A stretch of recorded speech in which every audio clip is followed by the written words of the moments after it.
Hey everybody, it's Cippangu here with my second battle report. I am at work again, but I seem to have found a better photo of me. Here I am posing as Corporal Melonhead. So in this battle report, it is my Fallschirmjager up against an opponent of mine, Chris, who I've played many times over the past couple of years, and he's got his Italian parachute troops. We played roughly 1,000 points. But I didn't really have a list. I'll get into that when I'm explaining the armies here right after this. So here we go. Let's get started.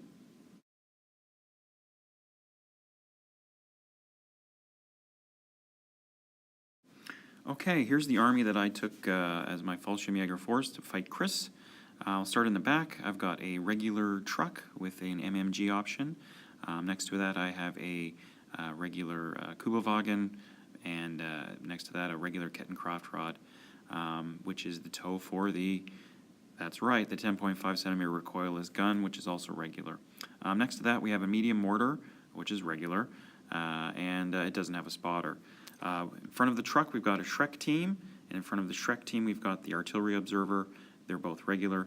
And the forces, the actual the actual squads, they're all identical, 8-man squads, 2 LMGs, 2 Fausts, and 2 SMGs.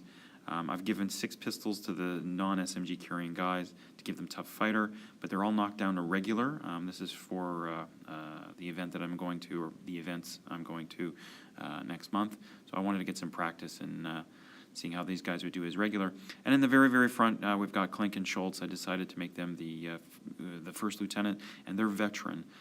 So yeah, that's the force that I took. It's roughly 1,000 points. It's 11 dice, give or take.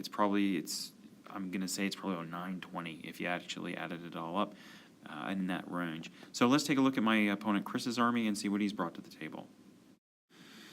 Okay, here's part of Chris's army. As you can see, he's got 2 squads there of the elite Italian paratroops, the Parachutistes. I know that's incorrectly pronounced, but anyways, they're a mixed bag of SMGs, rifles, and LMGs. They've got 3 Fausts per unit. Behind the trees you can see the artillery crew. I guess he didn't have the cannon out at the time. They've got a spotter. Of course, his paratrooper guys are veteran. I think the artillery piece was regular. Then he's got 2 vehicles. He's got I think it's the M1340, maybe 42, and the AB41. And next to that, he's got the artillery tractor as well. You can just see on the extreme right side there the medium mortar with its spotter. But we're going to take a look at the rest of his army right now. Okay, here's the remainder of Chris's force. There's not much left. So we've got the medium mortar in the back with a spotter. In front of that we've got a 2-man flamethrower team. And the extreme south, sort of in between the forests there, is his lone officer, his lone lieutenant. He's also got 2 kind of tractor things. They had MMGs on it. And next to that we've got the missing howitzer, whose crew's on the other side. So without any further ado, let's get right into the battle. Here we go.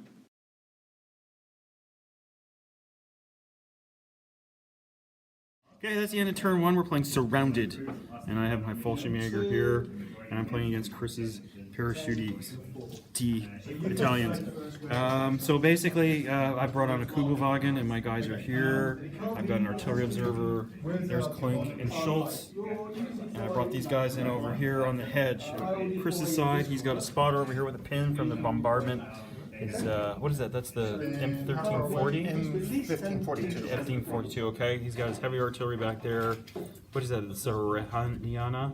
What is that Jeep thing? That's the, what that was it called? Okay. The armored car, heavy field car kind of thing. It's the artillery tractor, but that's, I forget the actual model. Okay, it's an artillery tractor. And he's got some guys here. They jumped out of this little truck here, and they did nothing, but they've got some Fausts, as you can see. And his guys are surrounded, and they're all on ambush, and he's got a mortar back there. So we're going to start turn 2, and hopefully we'll get some first blood.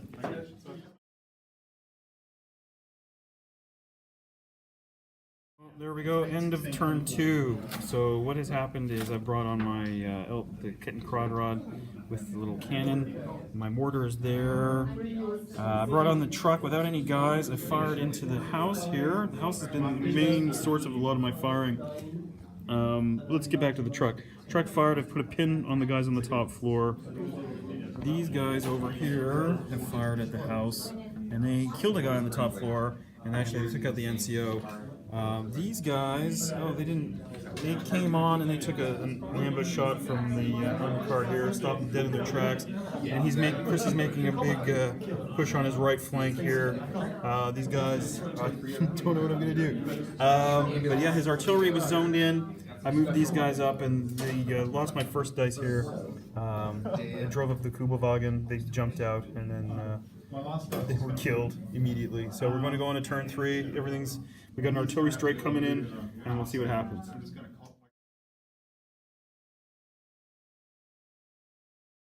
Okay, we just finished turn 3. I'm behind Italian lines. Lots of action.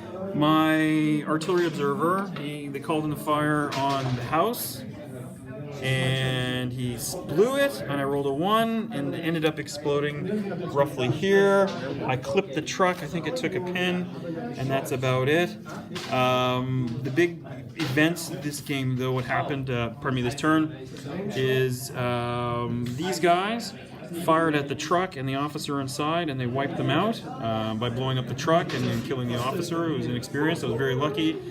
And these guys over here, they were taking a lot of punishment from the AB-41, but it got 2 Fausts up the backside.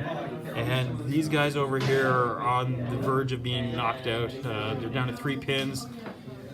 Lots of firepower over here is hitting over there. So we're heading into turn 4. I've got the light howitzer in position here to take some shots at that house. And I mean, I'm not supposed to know that there's a flamethrower ambush on the first floor, but it's kind of keeping my guys away. It's a good 50 points, so we'll see what happens in turn 4.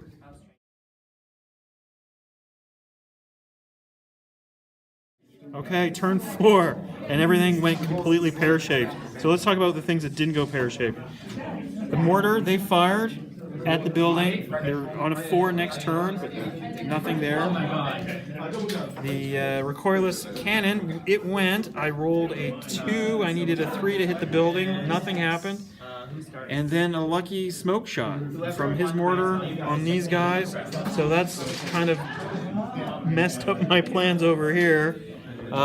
This guy's hopped in a little car. We'll get back to over here. We'll get back to this in a minute. This big disaster here. Here we go. These guys have gone down. I'm getting artillery from the hill over here. He's left the building, the train yard. He's moving his guys along the road. They're heading towards the objective. I don't see myself getting a victory here at all. And he's moved his tank up. He's got the crossroads. He put a shot on these guys as well, but they were down. He missed. These guys, all I can really do with them is rally and hope in turn 6, if there's a turn 7, fire into the building. That's all they can do. Klink and Schultz, they moved in here. This is the big event of the turn. Last dice of the turn. These guys were going to fire at the building. They were foobarred, and we measured it, and the truck was about 12 inches or 11.5 inches from the building. So they opened fire on the truck. Using both Fausts, they missed miraculously, but the LMG and the SMG, they knocked out the truck. It is immobilized, so I've got a machine gun there with 2 pins. I'm gonna keep firing at that building, but it's not looking good for the Fallschirmjager right now. We've got 2 more turns to go. We'll see what happens.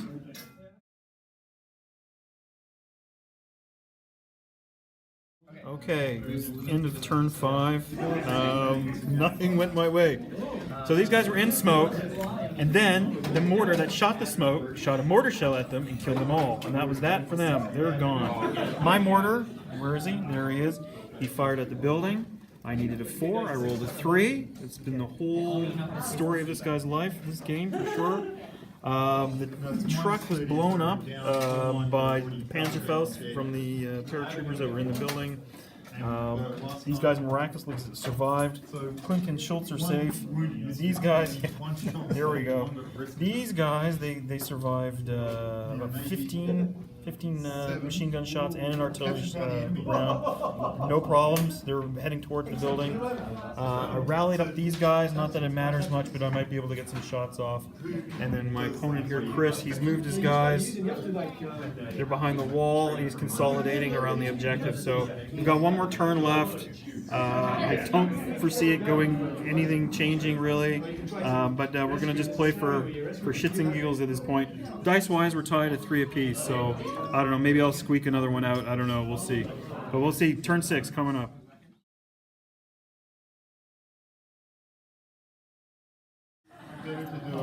Okay, turn 6 is over, and I'm 0-2. Let's put it that way. There's the dice count. It was even, which was okay. Big action in this turn for me. My observer hopped in the Kuba wagon, and he went over and killed his mortar observer. He moved his artillery tractor forward. Over here, actually, something interesting happened. The squad that was here went into the building. His flamethrower, which was on ambush, roasted one guy. We killed both guys of the team in hand-to-hand, and I was like, okay, I'm contesting objective, not bad. But then the tank moved over, fired a shot in through the window, and just obliterated everybody. If they had been veteran instead of regular, maybe one guy would have survived. These guys, they failed their order test and they went down. These guys are actually now in the building. That was kind of the end of the game there. So all in all, it was a lot of fun. Chris is always a hard opponent. We always have a tough one when we play. But yeah, my guys, I did okay, but I'm thinking next time, if they had been actually, veteran instead of regular, I think I would have done a little bit better. But anyways, guys, thanks very much. We'll talk to you later. Take it easy. Bye-bye. So there you have it. We went 3-3 for dice. A lot better than my last game where I was blown out 8-1, but he held the objective. I did get my guys into the ground floor, getting past the flamethrower team and multiple MMG shots from tanks and things like that. But yeah, when the main gun, point blank, just shot out the bottom of that building, that was it for me, and then I couldn't get that draw. Bit of bad luck, I guess, on my right flank with the 10.5 recoilless artillery there, getting smoked out, and then a direct mortar shot and everything like that. There wasn't much I could do. So yeah, it's a steep learning curve. It's the first time I've ever used this army. If they had actually been veterans, I might have had a few more guys, living here and there. But all in all, I mean, that's the spirit of the game. So it was fun. We had a good time. I played Chris quite a bit, and we're pretty evenly matched. It's usually draws or, a victory by 1 or 2 dice either way. So again, in this one, we tied out 3-3.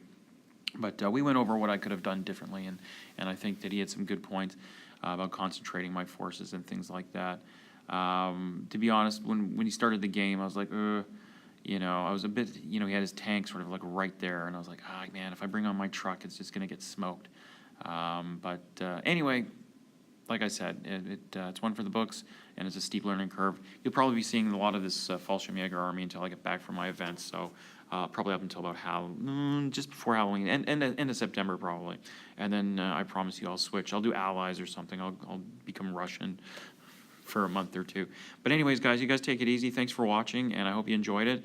And yeah, keep those brushes moving, and we'll talk to you later. Have a good one. Bye-bye.